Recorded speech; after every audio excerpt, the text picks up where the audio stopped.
جو بانی تنظیم ہے جہاں سے وہ نکلے ہیں وہ تنظیم بھی اب ان کی پرفارمنس سے خوش نہیں ہے. خوش تو پہلے بھی زیادہ نہیں تھی کیونکہ جو اس مرتبہ وہ الیکشن جیتے تھے اس میں بڑے مائنر مارجن سے جیتے تھے, لیکن پھر بھی لگتا تھا کہ شاید وہ کچھ کمال کر دیں گے. تو یہ کمال جو انہوں نے کیا اس کا جمال جو ہے ان کے سامنے موجود ہے اور وہ ان کو فیس بھی کرنا پڑ رہا ہے. تو آئی تھنک یہ ہے کہ پریشر تو ان کے اوپر ہے. اب دیکھنا ہوگا کہ اگر چند ماہ نکال لیتے ہیں یا تو اس میں پھر کوئی ایڈونچر کرنے کی کوشش کریں گے یا پھر یہ ہے کہ ان کو شاید اس عہدے سے ہٹا بھی دیا جائے. اچھا ثنا, اگر ہم ان کی اس سے کمپیرن کریں اپنے جو سفارتی کوششیں ہیں, میں نے دیکھا کہ وہ اب ان کے جو تھنک ٹینکس ہیں یا ان کے جو انٹلیکچوئلز ہیں ڈفرینٹ کنٹریز میں بیٹھ کر, جیسے ٹائمز آف ایشیا میں آرٹیکلز آ رہے ہیں, کبھی کہاں آرٹیکلز آ رہے ہیں, آپریشن سندور کو ایک طرح سے سیل کیا جا رہا ہے اور کیا جا رہا ہے کہ ہمارے میزائلز اتنے کیپیبل تھے کہ ہم نے پاکستان میں کی ملٹری سپورٹس کو ٹارگیٹ کیا وداؤٹ ٹریگرنگ نیوکلیئر تھریش ہولڈ. یہ کہہ رہے ہیں, ہاں یہ نہیں بتا رہے کہ جب وہاں سے جواب آیا تو ہمیں پھر یو ایس کا سہارا لینا پڑا. تو وہ یہ کرتے دکھائی دے رہے ہیں. 7 ڈیلیگیشنز انہوں نے بنا لیے ہیں, ہمارے شاید 2 ہی ہیں. تو بنیادی طور پر ایک ہی ڈیلیگیشن ہے, مصدق صاحب کو تھوڑا سا اسائن اسی کے حصے میں کیا گیا, لیکن جو ہیڈ کر رہے ہیں وہ بلاول بھٹو صاحب ہی کر رہے ہیں ڈیلیگیشن. تو ہماری اور ان کی جو ایفرٹس ہیں سفارتی سطح پہ اس کو آپ کیسے دیکھتے ہیں اگر ان کا تقابلی جائزہ لیں؟ دیکھیں, اگر آپ کسی بھی ریٹائر فوجی جرنیل سے پاکستان میں بات کریں نا تو وہ یہ کہہ رہے ہیں کہ ہمیں اس چیز کی فکر ہے کہ پاکستان جو ہے ہم نے دفاعی لحاظ کے اوپر تو ان کو بالکل چاروں شانے چت کر دیا ہے, لیکن اب سفارتی محاذ کے اوپر پاکستان کیسے لڑتا ہے یہ ایک بہت بڑا ٹاسک ہوگا. آپ کو یاد ہوگا پہلے جب 2019 میں کشمیر کی شکل انہوں نے تبدیل کی تھی تو ہم نے مختلف ڈیلیگیشنز بنائے تھے اور وہ ڈیلیگیشنز اپنے آپ میں ایک بہت بڑا مذاق تھے. اس میں کچھ ایسے پارلیمنٹیرینز کو بھی شامل کیا گیا تھا جو دس از این ایپل بھی نہیں کہہ سکتے تھے, جن کی انگلش کا یہ عالم تھا. اگر آپ یہ بتائیں کہ آپ ایک سیدھی لائن انگلش کی نہیں بول سکتے تو آپ فورن ورلڈ میں جا کے کس طریقے سے کشمیر کے ایشو پہ بات کریں گے؟ آپ وہاں پہ جن لینگویجز میں بات کر رہے ہیں, اردو میں, سندھی میں, پنجابی میں, اس میں تو ان کو ایکسپلین نہیں کر سکتے. تو وہ بندر بانٹ جو ہوئی تھی وہ ہمیں آج تک یاد ہے. اس اپرچونٹی کو اس کو ڈفرینٹ اس لیے میں کنسیڈر کروں گی کہ اس میں انہوں نے بہت اچھے ایکسپرٹ شامل کیے ہیں, لیکن اس کو ایکسپینڈ کرنا چاہیے تھا. اس کو 2 سے زیادہ, 2 بھی نہیں, میری نظر میں یہ 1.5 اس لیے ہے کہ مصدق صاحب بھی آلریڈی جو بلاول صاحب ہیڈ کر رہے ہیں اسی کی سپرویژن میں چل رہے ہیں. اس کو فردر ہونا چاہیے تھا, اس میں اپوزیشن کا بھی حصہ ہونا چاہیے تھا جس کی ضرورت ہے. دیکھیں اپوزیشن کو جب تک آپ پاکستان کے حصے میں نہیں ڈالیں گے وہ کیسے اپنے آپ کو پاکستانی کنسیڈر کر سکتے ہیں. تو ایک تو اس میں یہ ہونا چاہیے تھا, پھر اس میں کچھ ریٹائر فوجی جرنیلوں کو بھی شامل کیا جانا چاہیے تھا کہ جو یہ بتاتے کہ کیونکہ دیکھیے ٹیکنیکل اسپیکٹ کے اوپر پولیٹیکل لیڈرشپ ایکسپلین نہیں کر سکے گی, تو کچھ چیزیں ایسی ہیں جو مسنگ ہیں. اور سب سے بڑی چیز یہ ہے کہ آپ میں اس میں انٹلیکچوئل طبقے کو, جو آپ کے سوشل میڈیا جو ایکٹیوسٹ ہیں یا ایون جو سول سوسائٹی کے ایکسپرٹس ہیں, ان کو بھی شامل کرنا چاہیے تھا.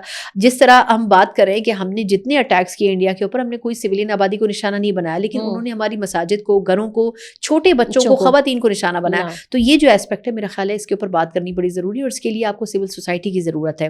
تو یہ جو آپ نے گلدستہ بنایا تھا اس میں آپ کو کچھ اور لوگوں کو بھی ایڈ آن کرنا چاہیے اور ان کے نمبرز زیادہ ہونے چاہیے تھے. ہاں, اس میں گورنمنٹ کی ریپرزنٹیشن نہیں ہونی چاہیے, جو کولیشن ہے آپ کی اس کی ریپرزنٹیشن نہیں, بہت اچھا بنایا گیا ہے, لیکن اس کو مجھے لگتا ہے کہ جتنا بڑا, دیکھیں آپ نے پورے یونائٹیڈ نیشنز کو کور کرنا ہے, آپ نے یورپ کو کور کرنا ہے, آپ نے امریکہ, برطانیہ, آپ نے ویسٹ کو کور کرنا ہے, آپ نے مڈل ایسٹ کو کور کرنا ہے, ساتھ بنائے ہیں. میں وہی کہہ رہی ہوں نا, اور اس میں انہوں نے ہر طبقہ فکر سے لوگ رکھے ہیں. ایون یہ کہ جو اپوزیشن کی کانگریس تھی اس سے بھی انہوں نے لوگ لیے ہیں. تو یہ چیز ان کو کرنی ضرور چاہیے تھی, اور میرا خیال یہ ہے کہ اس میں تھوڑا سا ہم بہت سوچ سمجھ کے یہ سوچ رہے ہیں کہ اپوزیشن کو شامل کر لیا تو یہ ہو جائے گا, وہ ہو جائے گا. میرا خیال ہے کہ پاکستان کے اسٹیک کے اوپر کوئی بھی نہیں چاہے گا کہ وہ اس میں کھیلے.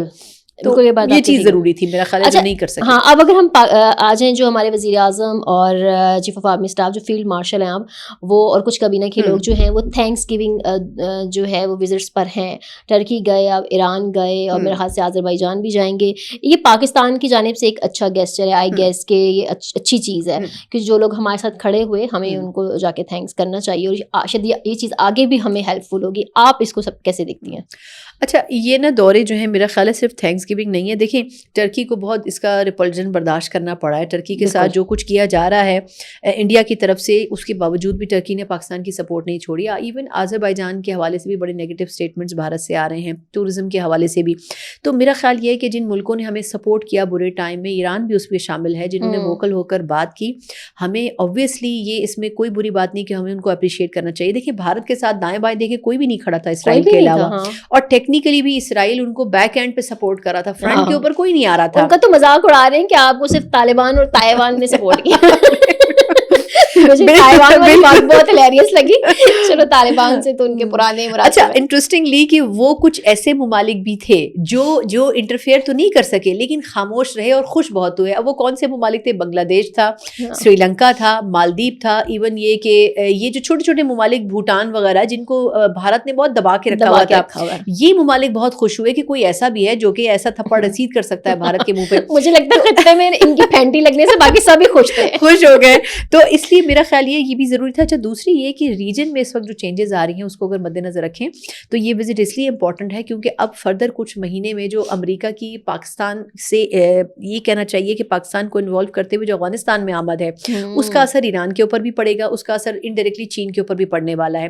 ٹرکی ڈائریکٹلی اس میں انوالو نہیں لیکن obviously ریجن کا حصہ ہے تو وہ بھی اس ایسپیکٹ سے ان کے لیے وہ چیز امپورٹنٹ ہے. لیکن پاکستان نے یہ دورہ کیا, اس میں سیکورٹی کے حوالے سے ایک انویزیبل نیکسس ضرور بنے گا. نیکسٹ ٹائم اگر ایسا ہوتا ہے تو یہ جتنے ممالک کا یہ دورہ کر رہے ہیں یہ تو آٹومیٹکلی بولیں گے انڈیا کے خلاف, لیکن وہ ممالک جنہوں نے پچھلے فیز میں خاموشی میں گزاری وہ اگلی دفعہ پھر کسی نہ کسی پارٹی کا حصہ بنیں گے جو کہ 99% پاکستان کی سائڈ ہوگی. اچھا یہ حکمت یار صاحب نے, گلبدین حکمت یار نے جو ہے وہ پچھلے دنوں بیان دیا تھا وہ بڑا اچھا تھا. وہ شاید یہ وارن کرنے جا رہے ہیں کہ افغانستان ایک بار پھر پراکسی کا میدان بننے جا رہا ہے. یہ آئی تھنک سو ان کا کانٹیکس اس حوالے سے تھا جو ابھی بیجنگ میں کانفرنس بھی ہوئی ہے, سی پیک 2 کا بھی ایک انیشیٹو ہو گیا ہے. اب افغانستان جو ہے وہ اگر چین اور پاکستان کا ساتھ نہیں دیتا تو اپنی ترقی کھو دیتا ہے, اور اگر ہندوستان کو ناراض کرتا ہے تو وہ بھی اس کے لیے مسئلہ ہے, اور امریکہ کے مفادات بھی آپ کو پتہ ہے یہاں پہ. تو یہ سارا سینیریو کیسے دیکھ رہی ہیں آنے والے دنوں میں؟ دیکھیں اس میں ایک چیز ہے کہ اگر ہم 3-4 ممالک کو کمپیئر کریں نا, جیسے چین, بھارت, امریکہ اور پاکستان کے ساتھ افغانستان کے تعلقات بالکل منفرد نوعیت کے ہیں اور الگ ہیں. لیکن اگر ہم یہ دیکھیں کہ کس کا پیسہ سب سے کم لگا ہے تو وہ بھارت ہے. بھارت نے انفلوئنس ضرور کیا لیکن امریکہ سے ہر مہینے جتنی ایڈ افغانستان کو ملتی ہے کوئی ملک نہیں دے رہا. چین جتنی ایڈ پرووائڈ کر کے جتنی ٹیکنیکل اسسٹنس پرووائڈ کر سکتا ہے بھارت وہ کبھی بھی نہیں کرے گا. اور پاکستان کا ایسپیکٹ یہ کہ پاکستان نے ہر مشکل ٹائم میں جتنا وہ بلک اماؤنٹ تھا جو فورس تھی افغانستان کے لوگوں کی وہ اپنے کندھوں کے اوپر اٹھائی ہے.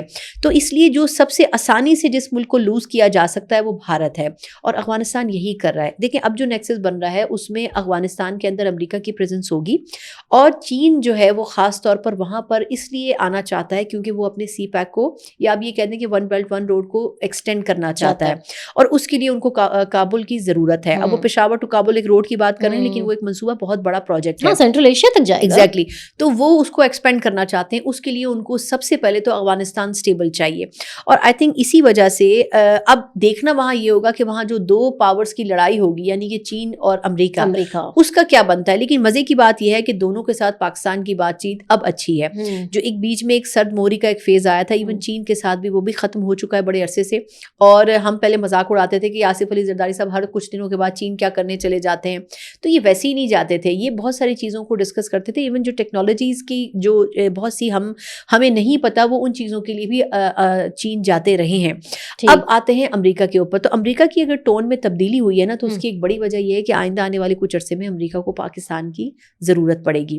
تو اس لیے اگر کمپیئر کیا جائے تو بھارت سے زیادہ وہ یہ چاہیں گے کہ وہ پاکستان کی مدد لیں اس ریجن اور خاص طور پر افغانستان کو سمجھنے کے لیے.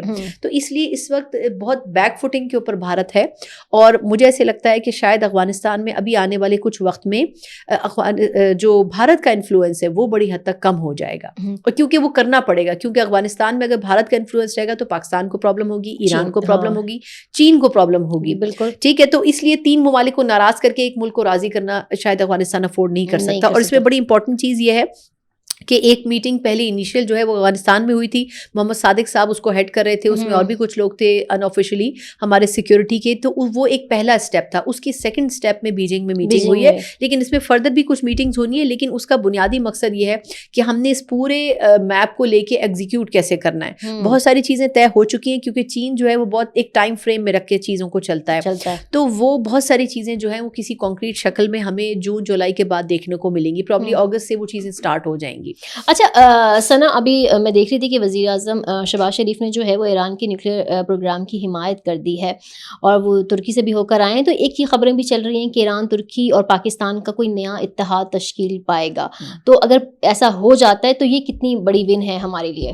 اچھا اس میں دیکھیں امریکہ سے بھی ایک بڑی انٹرسٹنگ خبر آئی تھی کہ امریکہ اور ایران کا کوئی معاہدہ ہونے جا رہا تھا اور وہ ابھی انڈر پروسیس ہے. اس کے اوپر ٹرمپ نے خود بھی کہا تھا کہ ہم بہت قریب ہیں ایک معاہدہ کرنے کے. اب آپ دیکھیں کہ ان کو یہ سمجھ آ گیا ہے کہ میں بار بار تو صدر نہیں بنوں گا, بجائے اس کے کہ میں مختلف ممالک کے ساتھ مسائل پیدا کروں. وہ امریکہ کو ترقی دینا چاہتے ہیں اور اس کے لیے وہ مڈل ایسٹ پہ اپنا مطلب بھیک کا پیالہ تو نہیں کہوں گی, لیکن وہ اپنی ایک وہ لے کے پہنچ گئے کہ جی آپ ہمارے ملک میں آئیں انویسٹمنٹ کریں. وہ تو ایپل تک کو واپس لے کے جانا چاہتے ہیں امریکہ. بالکل. تو وہ یہ چاہتے ہیں کہ وہ امریکہ میں جو ایک ڈاؤن فال ہے اکانومی کا اس کو ریوائیو کر کے اس کو بہتر کریں, امریکہ میں پیسہ واپس لے کے آئیں. جو دنیا میں سب سے زیادہ قرض لینے والے ممالک ہیں جو قرضوں پہ چل رہے ہیں اس میں امریکہ بھی شامل ہے. تو آپ اس سے اندازہ لگائیں کہ ان کی اکانومی کوئی بہت اچھی اکانومی نہیں ہے. تو اس سچویشن کو مد نظر رکھیں تو وہ بلا وجہ کا مختلف ممالک کے ساتھ مسائل پیدا نہیں کرنا چاہتے. یہ ٹرمپ کی پالیسی ہے, پورے امریکہ کی شاید نہ ہو. تو وہ ایک معاہدے کے قریب ہیں اور اسی وجہ سے پاکستان نے بہت سوچ سمجھ کے یہ اسٹیٹمنٹ دیا ہے اور وہ اس لیے سپورٹ میں دیا ہے کیونکہ ان کو پتا ہے کہ یہ ایک ڈیل کے قریب جا رہے ہیں. اس سے پہلے پاکستان کی سپورٹ کرنے کے اسٹیٹمنٹ سے یہ ہوگا کہ پاکستان نے کسی اور ملک کے کہنے سے پہلے آپ کو انڈورس کیا, آپ کو اپریشیٹ کیا اور آپ کو سپورٹ کیا. obviously وہ معاہدہ ان اینی کیس ہونا ہے اگلے چند ماہ میں, تو اس میں اگر پاکستان نے پہلے اناؤنس کر دیا تو میرا خیال یہ ایک پازیٹیو بات ہے, اس کو اپریشیٹ کرنا چاہیے اور obviously اس کو ایران میں اپریسیشن کی نگاہ سے ہی دیکھا جا رہا ہے. بالکل. Thank you very much Sana. Thank you so much.